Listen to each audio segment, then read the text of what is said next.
Գործարար ալիքն եք լսում, սիրելի ռադիո լսողներ եւ ռադիո դիտողներ, ինչպես միշտ FM 106 եւ 5 հաճախականությամբ ռադիոն Թունիչով, լրատվական AM-ի գործարար ալիքի թվային հարթակներում, YouTube-ում, Instagram-ում, Telegram-ում կամ ինչ-որ այլ պլատֆորմում մենք Դարփինյանի ժամն ենք սկսում երկրորդ խոսափողի մոտ։ Դավիթ Խումարյանն է, առաջի խոսափողի մոտ հաղորդման հեղինակն է պրոֆեսոր Արմեն Դարփինյանը, բարև ձեզ։ Ողջունում եմ բոլոր ռադիո լսողներին, YouTube դիտողներին, սիրով միշտ գալիս եմ այս հարթակ, որովհետև անկեղծ, ազնիվ եւ հանգիստ խոսելու հարթակ է, որևէ մեկը չի բռնանում։ Մենք փորձում ենք ամեն ինչ անենք։ Մինչև իրադարձություններին անցնելը, պարոն Դարփինյան, մեր խմբագրությունից մի փոքր ներքև Ազատության հրապարակում հացադուլի են նստել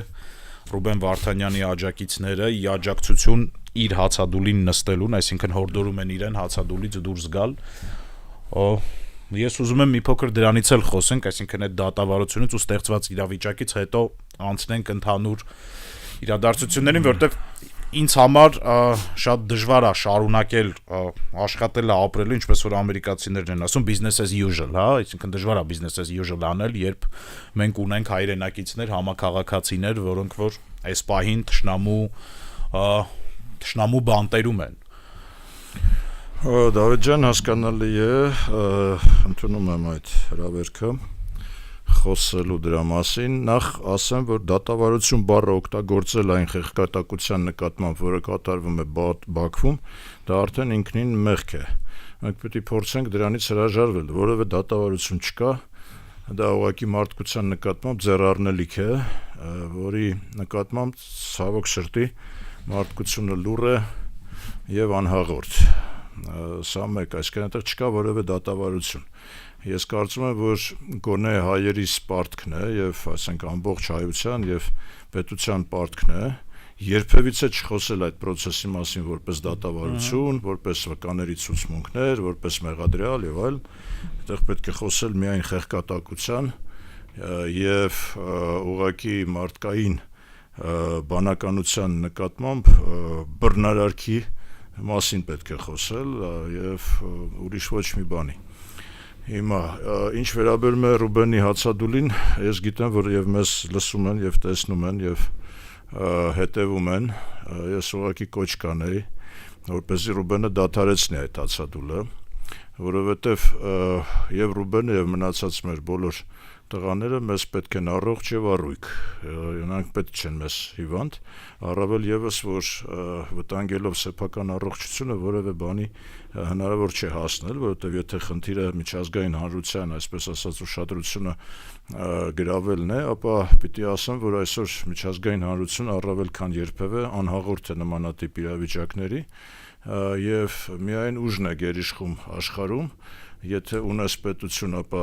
ուրեմն միայն ուժեղ պետությունն է հաշվի առնվում, եթե ունես հասարակություն, առավել եւս ուժեղ հասարակություն, եթե ունես համայն հայություն, ուրեմն պիտի կարողանաս այդ համայն հայության ուժը նույնպես դրսևորես։ Համայն հայության ուժի մեջ բաղադրիչ մաս է կազմում այն տղաների, ուրեմն Բաքվում գտնվել, այսինքն նրանց ոգին, այդ թվում նաեւ Ռուբենի, ես կարդացի նաեւ Բակո Սահակյանի, ուրեմն ելույթի մասին ինչ-որ մեջբերումներ Արկադի Ղուկասյանի ելույթի մասին, որտեղ իրենք ուղղակիորեն ասում են, որ սա դատավարություն չի կարող լինել, որովհետև մենք որևէ հանցագործություն չենք կատարել, առավել եւս Ադրբեջանի նկատմամբ, Ադրբեջանի հետ մենք որևէ կապ չենք ունեցել եւ Սովետական միության սահմանադրությանը համաձայն մենք ընդհանրապես ինքնորոշման իրավունքն ենք իրագործել ամբողջ ժողովրդով։ Սա է լեյտմոտիվը եւ ես պիտի հորդորեմ Ռուբենին, որը նաեւ իմ ուսանողական ընկերն է, երկար, այսինքն երևի Ռուբենին ինձանից շատ ճանաչողներ չկան այս բանում, գոնե Հայաստանում, բացի իր դպրոցական եւ մանկապարտեզի ընկերներից, բայց պիտի ասեմ, որ նա անհապաղ պիտի դադարեցնի, որտեղ դա անիմաստ է, նրա առողջության քայքայումը որևէ մեկին ուրեմն օգուտ չէ մեկ եւ գործին օգուտ չէ առաջին հերթին ինքը եւ մնացած բոլոր տղաները պետք են մեզ բոլորիս առողջ վիճակում իրենք պիտի հակառակը պայքարեն այդ անիմաստ ուրեմն մարդատիաց դատավարության այսպես ասած ճակերտավոր այդ process-ի նկատմամբ իրենք պիտի ուղղակի լինեն շատ կոշտ, բռունցքային, այսպես ասած, միասնական կարծիք ներկայացնելով, իրենք պիտի ուժեղ լինեն, ասենք հացադուլով դու ուժեղ չես լինում, դու թուլանում ես, դու քեզ ես վնաս տալիս, ուրիշ ոչ ոքի։ Նույնը պիտի ասեմ ուրեմն մեր այն քաղաքացիների նկատմամբ, որոնք ազատության հրապարակում են, հացադուլ հայտարարել ի համերաշխություն Ռուբենի, դա որևէ օգուտ չի տալու։ Իսկ մենք պետք է ուժեղ հասարակություն եւ ուժեղ պետություն եւ ուժեղ հայություն լինենք։ Հացադուլով մենք չենք ուժեղանում, մենք թուլանում ենք։ Սա է։ Այսքանը ստեղծված իրավիճակի մասով համաշխարհային իրադարձություններին գանք, մենք Տրամպը շարունակում է մեզ զարմացնել, ինձ զարմացնում է, ձեզ միգուցե ոչ, Facebook-ում սա դարել է, սոցցանցերում դարել է մեմերի տենց մեծ բան կա, ինձ ամենաշատը դուր եկավ են, որ Մոնիկա Լիվինսկիի հետ պատմությունից հետո օվալ կաբինետը նման 18+ բովանդակություն չէր տեսել, ինչ տեղի ունեցավ նախագահ Զելենսկիի հետ։ Ընդհանուր առմամբ սա նախագահների մակարդակի զրույց էր, թե չէ, պարոն Դարբինյան։ Դավիթ ջան, նման զրույցներ լինում են իհարկե, բայց վարագույրից այն կողմ, այսինքն դա հրապարակայնացում չի ենթադրում, չէր ենթադրում, եւ ի սկզբանե նաեւ երևի չէր ենթադրում, բայց ես մի քիչ ավելի ընդհանրացնեմ այս իրավիճակը, ասելով, որ մենք պիտի կարողանանք պատրանքներից, հին գաղափարներից, հին պատկերացումներից, ինչ-որ զմռսված դոգմաներից հրաժարվենք, որտեվ ամբողջապես իրավիճակը փոխվում է աշխարհում, ցավոք սրտի մենք այդ պահը չզգացինք, մի քիչ ավելի ուշ կասեմ, որ պահը չզգացինք եւ ըստ էության մինչեւ հիմա էլ չենք զգում, այսինքն կամ ուշացած ինչ-որ արձագանքներ են կանում, կամ չենք նախապատրաստվում հաջորդ զարգացումներին իրավիճակի։ Եվ պատրանքներից ու սխալ դոգմաներից իհարկե պետք է հրաժարվել։ Տեսեք, դոգմաներից մեկը որն է, որ երևի թե չկա որևէ պետություն, որի սահմանադրության մեջ գրառում չլինի առայն, որ ընդերքը պատկանում է ժողովրդին, կամ ասենք մեր սահմանադրության մեջ ավելի վատ է ձևակերպված, գրված է, որ ընդերքը եւ ջրային ռեսուրսները բացառիկ սեփականությանն են պետության։ Չկա գրած ժողովրդին, գրած պետության։ Պիտի գրված լիներ ժողովրդին, որը իրագործում էր սեփականության իրավունքը պետության միջոցով, հա, բայց այստեղ գրված է բացառիկ իրավունքն է պետության, չէ՞, ընդերքի սեփականությունը։ Հիմա Տրամպը Զելենսկուն եւ ամբողջ աշխարհին ցույց է տալիս, որ այդպես չի, էլի, այսինքն քո ընդերքը քոնը չի, իմն է, հասկանում եք։ Հիմա, այսինքն ընդերքի նկատմամբ ամբողջական տիրապետման խնդիր է դրված, այստեղ 500 միլիարդ դոլարի ընդհանուր արժողությամբ կարծես թե պարտքերի, այսպես ասած, հետ ձևակերպման, բայց իմաստը հետևյալն է, ընդերքը քոնը չի, իմն է։ Հիմա, եթե անդրադառնանք մեր իրավիճակին, այսինքն մենք իսկապես այդ գրառումը կա մեր սահմանադրության մեջ, բայց ընդերքը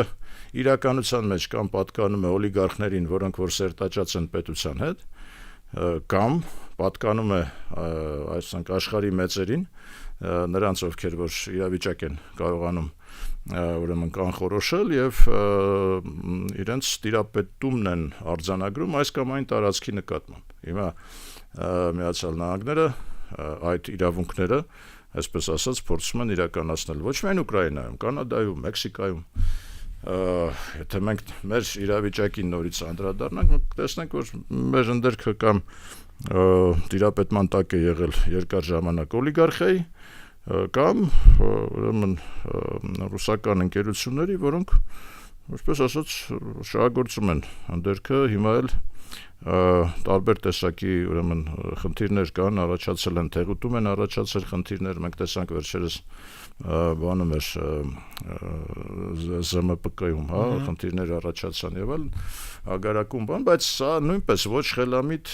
ընդերքի բաշխման եւ ոչ խելամիտ գործարքների իրականացման արդյունք է, այն ինչ որ մենք ունենք հիմա։ Մենք հերթականն ենք իմանում, պարոն Դարբինյան, շատ կարճ որ թեմայից չշեղվենք, կուզեի, բայց երկու բառ ասեիք։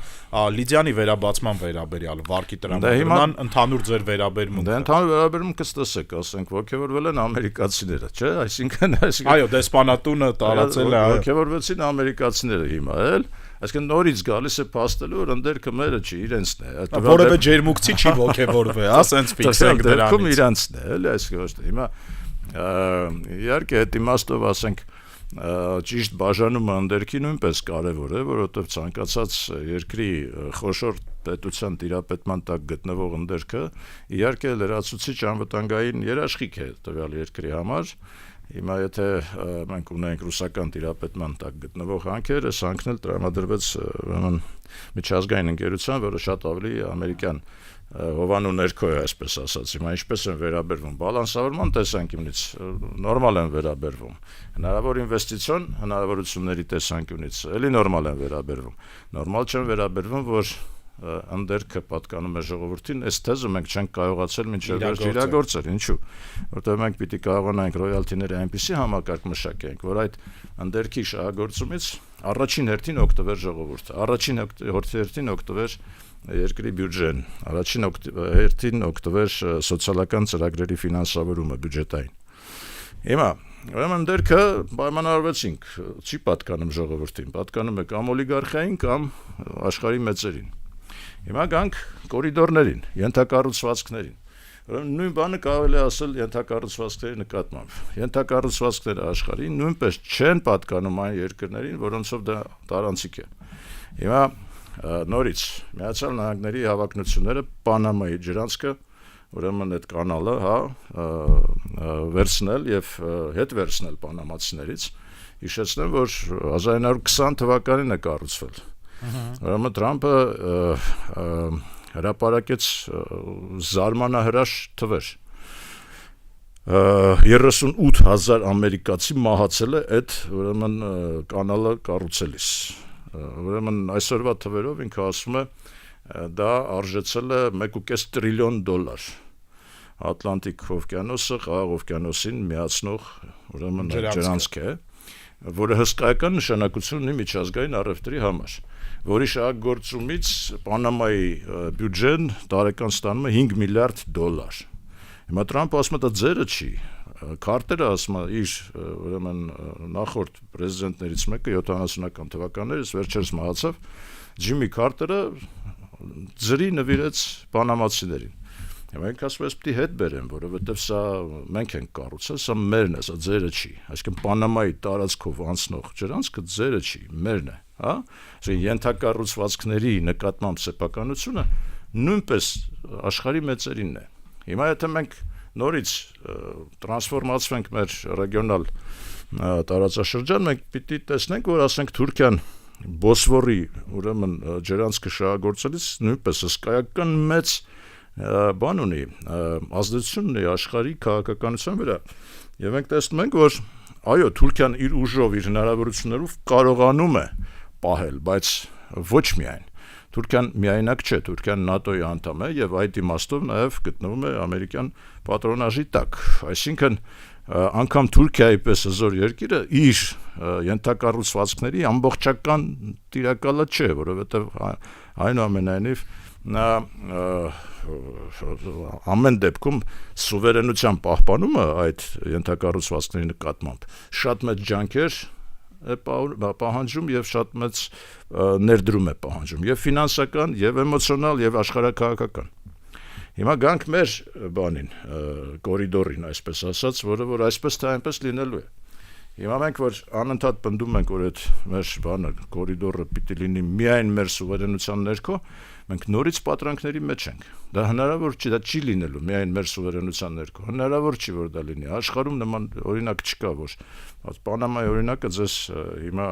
ասենք ամենացայտուն օրինակն է։ Բանը Եգիպտոսը Սուեծյան, ասենք այդ բանը channel-ը նույնպես, ասենք իրենց, եթե չլինի ամերիկացիների հովանին այդ ամեն ինչի նկատմամբ, եգիպտացիները չեն կարողանա նրան տիրապետել։ Եվ մենք եւս պիտի հասկանանք, որ եթե խոսքը գնում է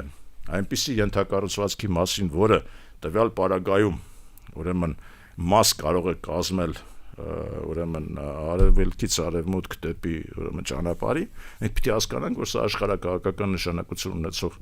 խնդիր է եւ մեր սուվերենությունը պիտի կարողանանք ճիշտ ներկայացնենք, պիտի կարողանանք ամեն դեպքում առևտուր է լինելու, այդ առևտրի մեջ պիտի կարողանանք գոնե մենք մերը ստանանք, այո, տանենք, հասկանում եք, այսինքն կոպիտ ասած յուրաքանչյուր ինչ որ մի բանից տրանսպորտային միջոցից մենք կարողանանք մեր բյուջե գումար ստանանք, որտեղ տարածքը մերն է, սուվերենությունը այդ իմաստով մերն է եւ մեր տարածքով անցնող ցանկացած բեռնափոխադրողից մենք պիտի կարողանանք գանձենք, դրանով էլ պայմանավորենք մեր սուվերենությունը։ Հիմա վերադառնալով նոյեմբերի 9-ի այդ փաստաթղթին, այո, ստորագրվեց Ռուսաստանը, այո, նման հավակնություն ներկայացրեց եւ պահանջ ներկայացրեց, որ ինքը տիրապետի այդ կորիդորին։ Հիմա եթե մենք ասում ենք, չէ, Ռուսաստանը պիտի չտիրապետի, մենք պիտի տիրապետենք, ես ուզում ասել, որ դա հնարավոր չէ, ինչ որ մեկը պիտի տիրապետի, ինչ որ մեկի հետ պիտի լինենք մենք։ Հիմա այնտեղ տարբերակ կա, ասում են, անկախ մի կազմակերպության տանք եվրոպական։ Տենց կազմակերպությունները անկախ լինում են, պարոն Դարբինյան։ Դե մաքսային ձևակերպումների տեսանկյունից միգուցե այո, այսինքն ընդհանրապես նրանք տեխնիկական ֆունկցիա են կատարում։ Անվտանգության ապահովումը ճանապարհին նրանք չեն կարողանա իրենց վրա վերցնել։ Ակնհայտ է, որ մեր սուվերենության տակ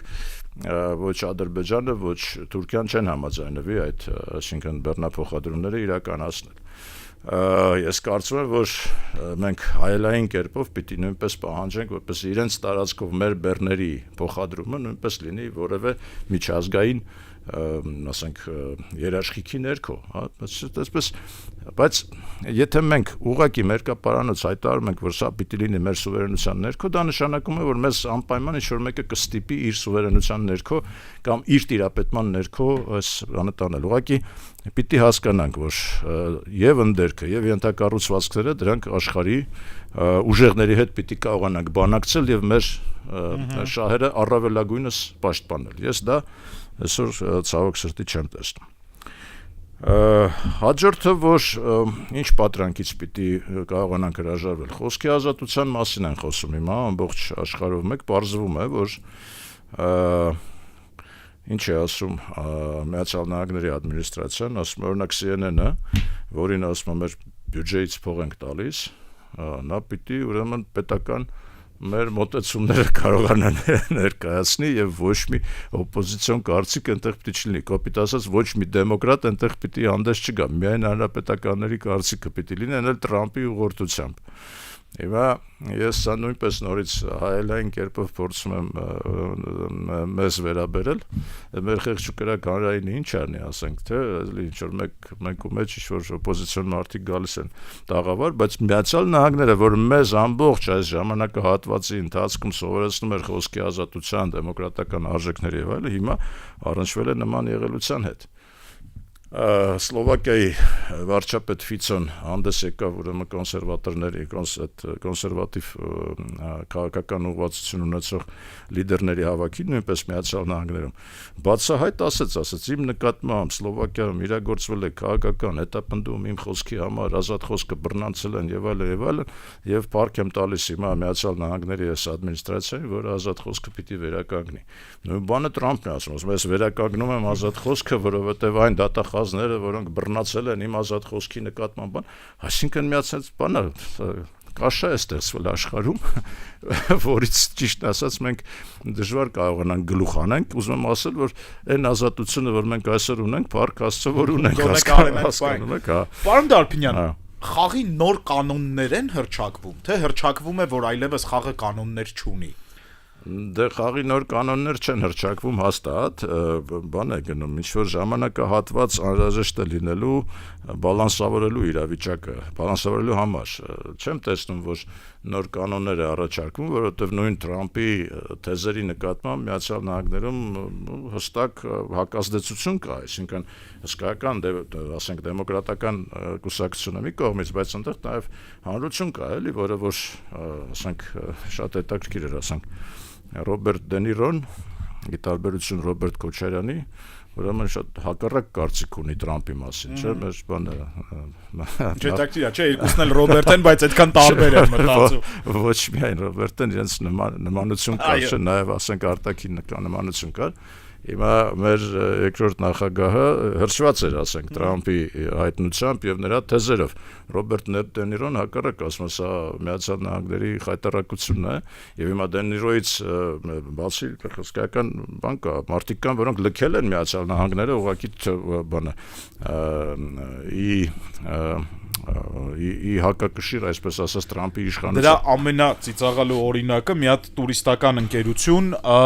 տուր է սարքել, պարոն Դարփինյան, 4 տարով կրուիզ ամբողջ աշխարհով, հաշվել են Տրամպի նախագահ ալնելու ժամանակահատվածը, ասում են դուք նստեք մեր նավը, ու քանի այս մարդը Միացյալ Նահանգներում նախագահ է, դուք կճանապարհորդեք, հետո մենք կվերադառնանք նահանգներ։ Ուրեմն հաջորդ խայտարակությունը, որ մենք ականատես ենք եւ նորից պիտի պատրանքներից հրաժարվենք, Ռումինիայում նախագահական ընտրությունների ուրեմն լիդերին բանտարկեցին։ Մարդ, որը որ առավելագույն ձայներ էր հավաքել եւ հավակնում էր դառնալ նախագահ, բանտարկեցին ինչ-որ նորից հնարած պատճառաբանությամբ։ Դրա հետ մեկտեղ Տրամպը, Միացյալ Նահանգների նախագահը, որը նույնպես, այսինքն Միացյալ Նահանգները, որոնք մեզ տարիներ շարունակ, տասնամյակներ շարունակ սովորեցնում են ինչպես պետք է անցկացնել արդար ազատ ընտրություններ, մշտապես ասել է եւ շարունակում է ասել, որ Միացյալ Նահանգներում եւս ընտրությունները կեղծված են եղել 4 տարի առաջ, երբ ինքը պարտվեց, հիմա էլ ուրեմն մի հրամանագիր ստորագրեց, որ էլեկտրոնային քվեարկությունը ուղղակի պիտի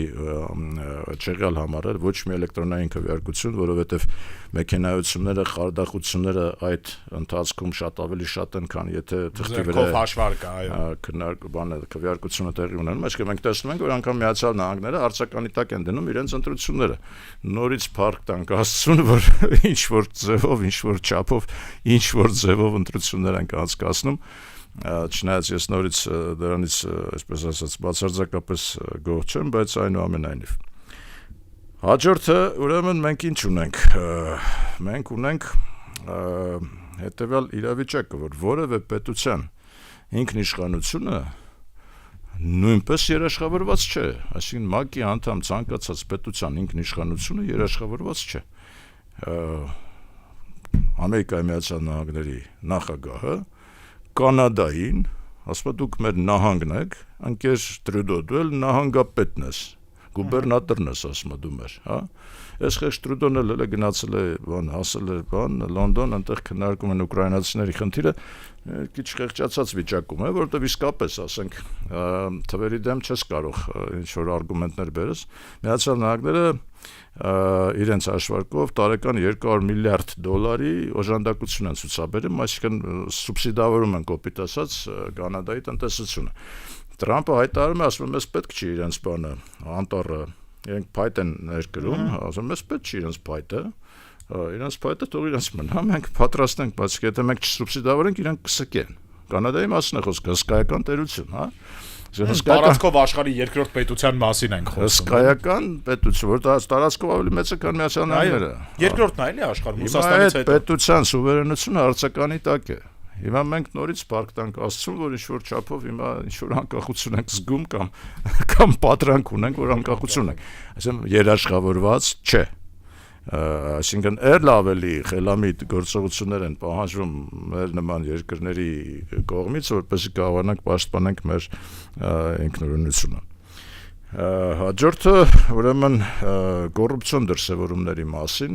պարզվեց, որ Միացյալ Նահանգների բյուջեն սարսափելի կոռուպցիոն, ուրեմն, համակարգ է, ամենայն դեպս Մասկը եւ Տրամպը պայթեցրեցին այս իրավիճակը։ Հիմա ինչ է ստացվում, բյուջեն Միացյալ Նահանգների 27.5-27.7 կարծեմ տրիլիոն դոլար է, եւ Մասկը հայտարարել է, որ $1 տրիլիոն ավելորդ ծախսեր են, անիմաստ 1 տրիլիոնը, հա, 4.5% է գալիս բյուջեի, դա նշանակում է, որ իրենք օրական պիտի կրճատեն $4 միլիարդ ծախս, օրական։ Եվ արդեն գնացել է այդ process-ը, ասենք USAID-ի վերաբերյալ բոլորը գիտեն այդ իրավիճակը, երբ կանգնացված է ամբողջ աշխարհով մեկ, ըստ որում զանազան բաներ են բերվում, օրինակներ են բերվում, ասենք, վերջի օրինակը որն էր, դարձում Տրամփը ասաց, որ Հնդկաստանին ասում է $17 միլիոն փող ենք տվել, որ իրենց ընտրությունները լավ կազմակերպեն։ Ասում միգուցե իրենք պետք է մեզ վճարեն, որ մենք լավ կազմակերպենք, $17 միլիոն չենք ծախսել այնտեղ եւ նմանատիպ բազմաթիվ միլիարդավոր ծախսեր, որոնք որ հիմա կրճատման տակ են։ Զարուրելի մի ուրեմն բան բերվեց, նույնպես օրինակ սոցիալական ծառայությունները, իրենց կենսաթոշակային ֆոնդերը, այսպես ասած, մեռյալ հոգիների հսկայական քանակ կա։ Հիմա այնտեղ ձևակերպված մարդիկ կան, որոնք 250 տարեկան են, 220 տարեկան, որոնք թոշակ են։ Փարոսը հին ու բարի ժամանակներում, էլի շատ նման։ Հիմա ես չգիտեմ, իրենք են մեզ նմանակում, թե մենք ենք իրենց նմանակել, բայց ամեն դեպքում իրենք ամբողջ այս ընթացքում տասնամյակներ շարունակ մեզ սովորեցնում են, որ կոռուպցիայի դեմ պայքարելը պետք մինչև հիմա ինչ որ մոդելներ ենք իրականացնում կոռուպցիայի դեմ պայքարի, որոնք իրենց կողմից են այսպես ասած ներմուծված, ներդրված եւ այլն, բայց բարձրում է հսկայական քանակի, հսկայական ընդհանրապես Տրամփը դեմոկրատների իշխանությունը ներկայացնում է որպես մի հատ, ասենք, թալանչիների նախկինները, էլի, այո, նախկինները։ Հիմա այդ նախկիններ ներկաների հետ կապված էլ հետևյալ բանն ասեմ, որ ժառանգականությունը քաղաքականության մեջ նույնպես ոտնահարվում է։ Հիմա փաստորեն ցանկացած որոշում, որը նախկիններն են ընդունում, նորից հիմա ասենք, ես չգիտեմ, մենք տրենդի մեջ ենք, մեզանից են սովորում, թե ամեն դեպքում մեզանից հետո եկավ Տրամփը, էլի, ասենք Փաշինյանից հետո եկավ Տրամփը, թե ասենք զրոյական կետից սկսելը ինչ որ Տրամփը անում է, որևէ որոշում նախկին ադմինիստրացիայի նրա համար բացարձակապես հիմք չէ, այսինքն կարող է ոտնահարել ցանկացած նախկինում ընդունված որոշում, որը շատ վտանգավոր է։ Ժառանգականությունը դուրս է եկել ընդհանրապես բանից, պրակտիկայից, որոշումների ընդունման, ուրեմն զավեշտալի դեպքեր են, էլի, հիմա այնտեղ բանը որոշումը գիտեք կայացվեց, որ երկու սեր գոյություն ունի ֆեդերալ մակարդակում, այո, փաստաթղթերում տենց պիտի լինի։ Հիմա ֆեդերալ մակարդակում ինչ-որ մեկը մի հատ կին անցնում է սահմանը, հատում է Միացյալ Նահանգների, վերցնում են անձնագիրը, սահմանապանը, տեսնում դե հիմա ինքը կին է, նայում են, ստուգում են, տեսնում են ինքը տղամարդ է ծնված եղել, էլի։ Ասում են, բայց դու տղամարդ ես, դու կին չես, ասում են, չէ, բայց ես կին եմ, չէ, բայց դու տղամարդ ես, այսինքն այդ մարդը իր ամբողջականությամբ այլևս գոյություն չունի, նա գոյություն ուներ, որպես կին ենթադրենք, բայց հիմա գոյություն չունի որպես կին, որպես ինչ գոյություն ունի, էլի կարևոր չի, բայց ուրեմն ասեմ նաև այդտեղ խնդիր կա։ Հաջորդը մենք շատ ենք սովորել մարդու իրավունքների միջազգային ատյաններ, բան եւ այլն բողոքելու են, ուրեմն մարդու իրավունքների միջազգային ատյաններից ամենաբարձրը ՄԱԿ-ի հովանում ներքո գործող մարդու իրավունքների համաշխարհային խորհուրդն է։ Միացյալ Նահանգների պետությունը դուրս է գալիս այդ խորհրդից եւ Տրամփը հայտարարում է, ասում է, նման հակասեմիտական կազմակերպություններից մենք ընդհանրապես դուրս ենք գալիս, որևէ կապ չունենք մարդու իրավունքների միջազգային այդ ատյանի հետ, որը բարձրագույն ատյանն է մարդու իրավունքների։ Հիմա նորից անդրադառնում եմ մեր տղաների, ասենք Ռուբենի հացադուլի կամ մեր ինչ հացադուլ, ինչ մարդու իրավունքներ, նրանք ոտնահարված են այսօր, այսինքն ես չգիտեմ արդյոք հնարավոր կլինի ինչ-որ նոր համակարգ ստեղծել թե ոչ, բայց հին համակարգը այլևս չկա։ Այսինքն դուք պետք չի, որ մենք հիմա բարձրաձայնենք, ասենք, մարդու իրավունքները ովքեր են հիմա պահապանները։ Պահապաններից ամենակարևորը, ամենագլխավորը Միացյալ Նահանգներն, ասում է դա հակասեմիտական կազմակերպությունը, մենք դուրս ենք գալիս նրանից, դուրս են եկել ՄԱԿ-ի։ Ես հիշում եք անցյալ հաղորդման ժամանակ ասացի, որ Տրամփը աստիճանաբար Միացյալ Նահանգները դուրս է բերելու հնարավոր միջազգային բազմակողմ կառույցներից։ Հաջորդը ուրեմն նորից շատ հետաքրքիր է, որ նաև մեզ է վերաբերում, այսինքն ամեն ինչն է այստեղ մեզ վերաբերում։ Միացյալ Նահանգները դադարում են լինել բախտ որոնողների ուրեմն ինչ որ տարածք դա էմիգրանտների երկիր էր ի սկզբանե Միացյալ Նահանգները այսինքն յուրաքանչյուր ոք այնտեղ իր բախտն էր որոնում երկար մեծ երկիր է հնարավորություններով եւ այլն ամեն մեկը գալիս կարևորը այդ սահմանը անցնելն էր հետո արդեն ամեն մեկը իր փնտրտուքի բան անում էր այո հիմա դա դադարեցվում է որովհետեւ շատ խիստ միգրացիոն ուրեմն հսկողություն է սահմանվում եւ Թրամփը բացեիբաց ասում ես, որ məsա բախտ որոնողներ մեզ պետք չեն։ Եվ հակառակը ներմուծել է ուրեմն ոսկյա վիզայի կարգավիճակ 5 միլիոն դոլար։ Ինչ որ մեկը, այսինքն եթե ուզում ես դա Միացյալ Նահանգներում ունենաս իրավունքներ, 5 միլիոն դոլար խնդրեմ, ուրեմն ներդրում իրականացրու փաստագրված ներդրում, այդ բaragայում դուք ունենաս ներդրում թե վճար, պարոն Դարբյան։ Վճար ներդրում, այսինքն փաստագրված պիտի 5 միլիոնի նական ներդրում անի, ինչ որ բան գնի, ինչ որ բայց գույք կարա ունենա 5 միլիոն։ Այո, բայց այնպես չի որ պիտի վճարի պետությանը ու կորաբետ 5 միլիոն։ Կարող է նաև պետությանը վճարել, բայց կարող է նաև գույք ձեռք բերել 5 միլիոն ներդրումի բaragայում, խնդրեմ դու ստանում ես իրավունք գալու Միացյալ Նահանգներ։ Այսինքն Միացյալ Նահանգներն ասում է ես արդեն անտիրական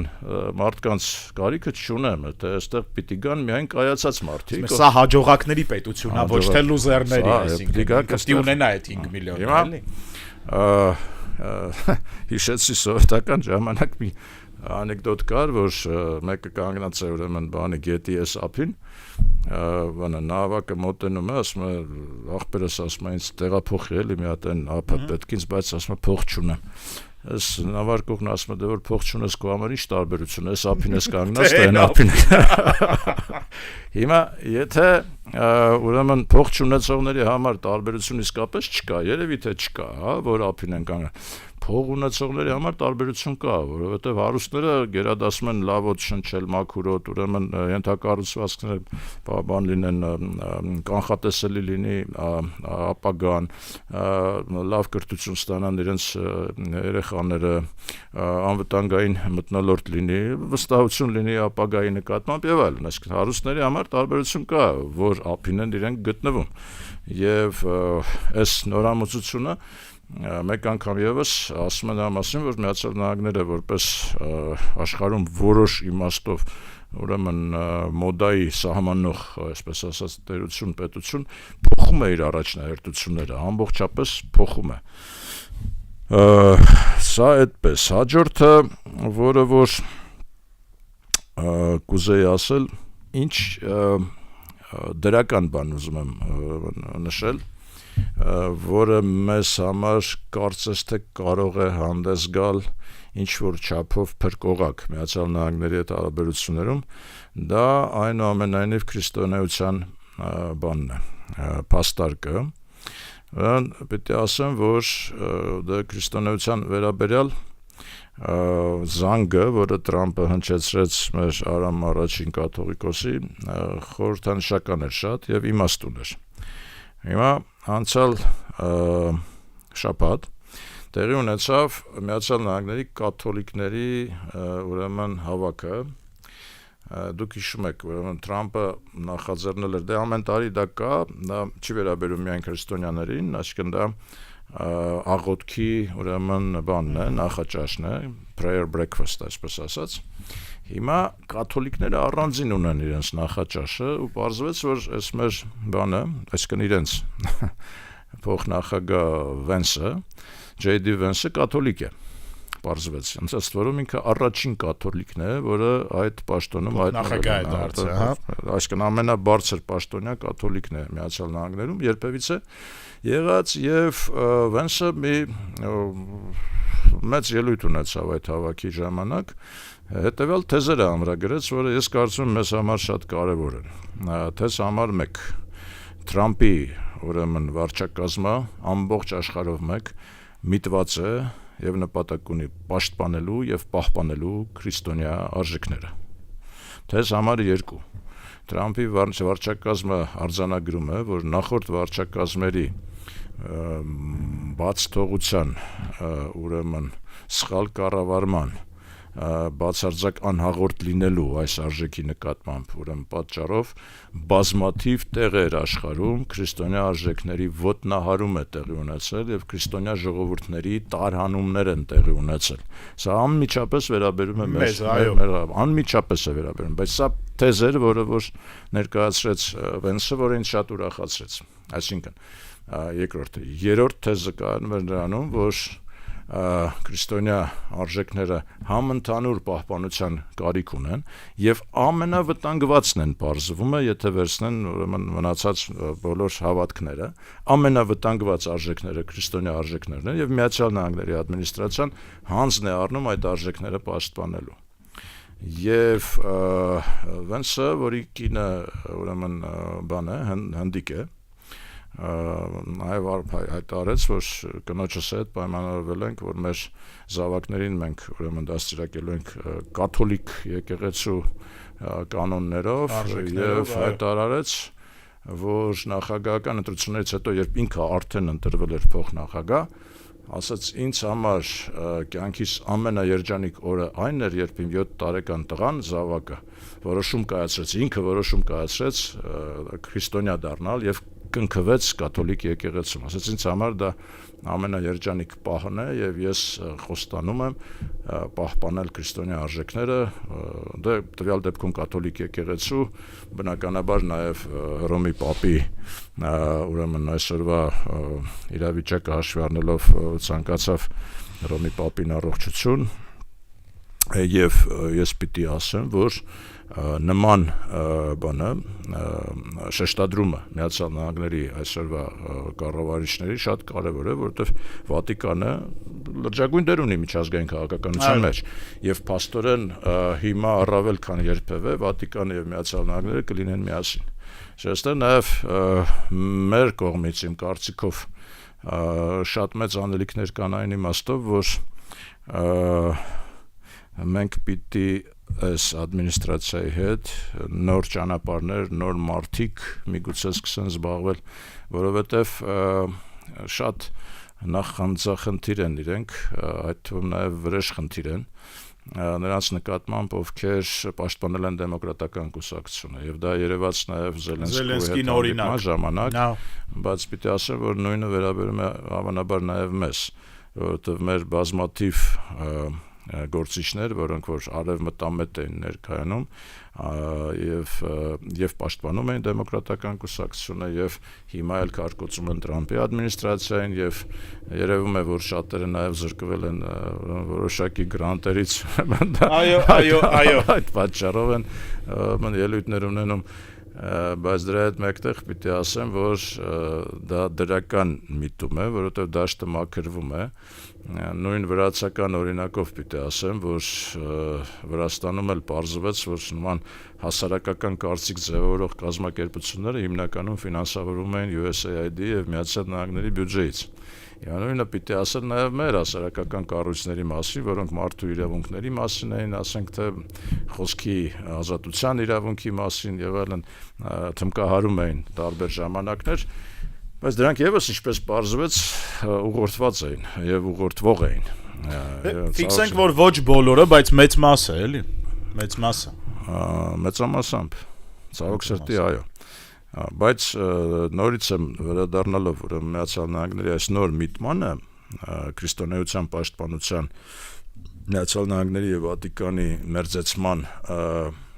երևի թե աննախադեպ որակին եւ մակարդակին մեզ համար բազմաթիվ անելիքներ կան այս դաշտում։ Ես կարծում եմ, որ շանս կա, հնարավորություն կա, այդ թվում նաեւ այսօր խոսել մեր կորսված իրավունքների մասին, այդ թվում նաև հատկապես Արցախում մեր կորսված իրավունքների մասին, քրիստոնյա արժեքների ոտնահարման ընթացող process-ի մասին եւ ինչ որ չափով Միացյալ Նահանգների աջակցությամբ կանխել այդ գործընթացը, որովհետեւ դե ակնհայտորեն մարդիկ այդ առաջնահերթությունը իրենց քաղաքականության ներկայացրել են։ Հիմա դրա օգտվողներից մեկը եւ միգուցե կարեւորը մենք պիտի լինենք, ու պիտի խոսենք դրա մասին։ Դե հիմա պիտի խոսենք։ Սիրելի ռադիո լսողներ եւ ռադիո դիտողներ, այսքանն էր այսօրվա Դարփինյանի ժամը։ Շարունակեք լսել գործարար ալիքը, մի փոխեք ռադիոն թունիչը, շուտով ինչ որ այլ հետաքրքիր հաղորդում կլսեք դուք։ Այսօր այսքանը, հաջորդ շաբաթ կհանդիպենք։